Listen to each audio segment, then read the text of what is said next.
waiting for a while. Thank you. I have a lot to say.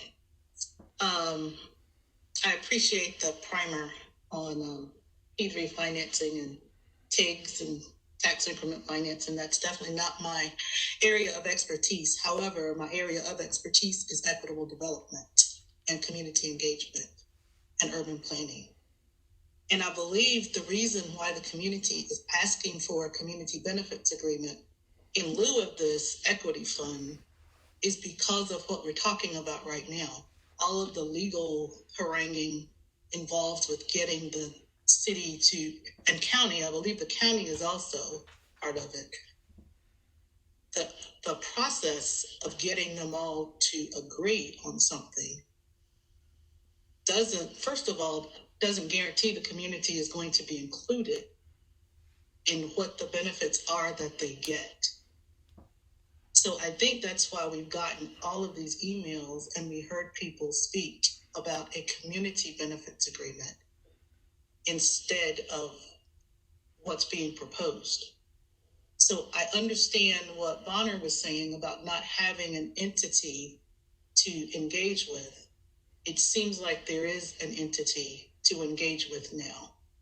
We've been reminded that our role as the Planning Commission is to look at this from a land use perspective and to look at the comprehensive plan. And so that's what I did.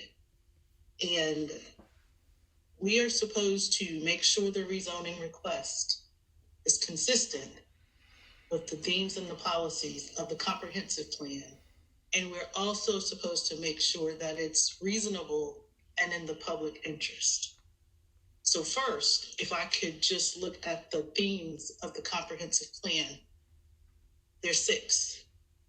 Economic prosperity and equity, expanding housing choices, managing growth, coordinating land use and transportation, sustainable development, growing successful neighborhoods and communities. The staff report notes that this rezoning is consistent with 2 of the 6. This is a huge 150-acre development that has the potential to completely redefine South Raleigh. I'm not saying that's a bad thing, but something of this magnitude, shouldn't it be consistent with more than 2 of 6? So is it that those were the only 2 it was consistent with, or those are the only 2 that were just brought out in the staff report? Perhaps it's consistent with more. I would especially like to think that something of this magnitude would be consistent with number 1, economic prosperity and equity, and number 5, sustainable development.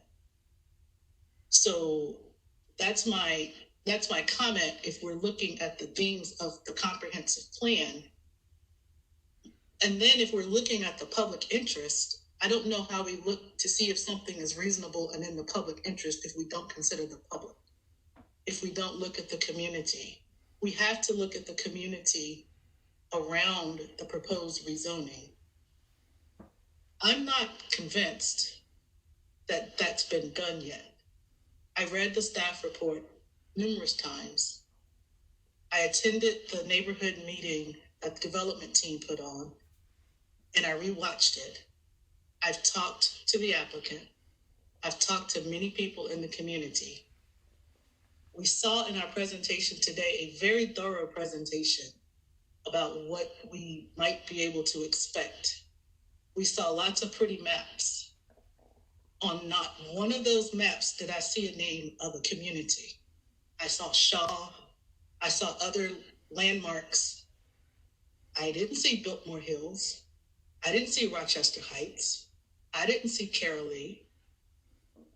Carolee is on the National Register of Historic Places. It's a Raleigh landmark. I get a little concerned when we're talking about a development that could bring 38 million square feet of development, and the communities aren't even mentioned in the presentation. Excuse me, but I get a little emotional about that. And then I'm told, oh, you're looking at the land use.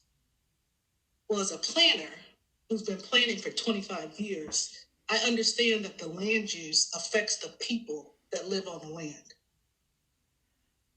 And if that's not what we're going to do in our role as planning commissioners, then I don't need to be a part of the planning commission, because I'm concerned about the people. And I'm not going to get caught up in talking about land use and legal instruments and technicalities if we don't give the same consideration to the people.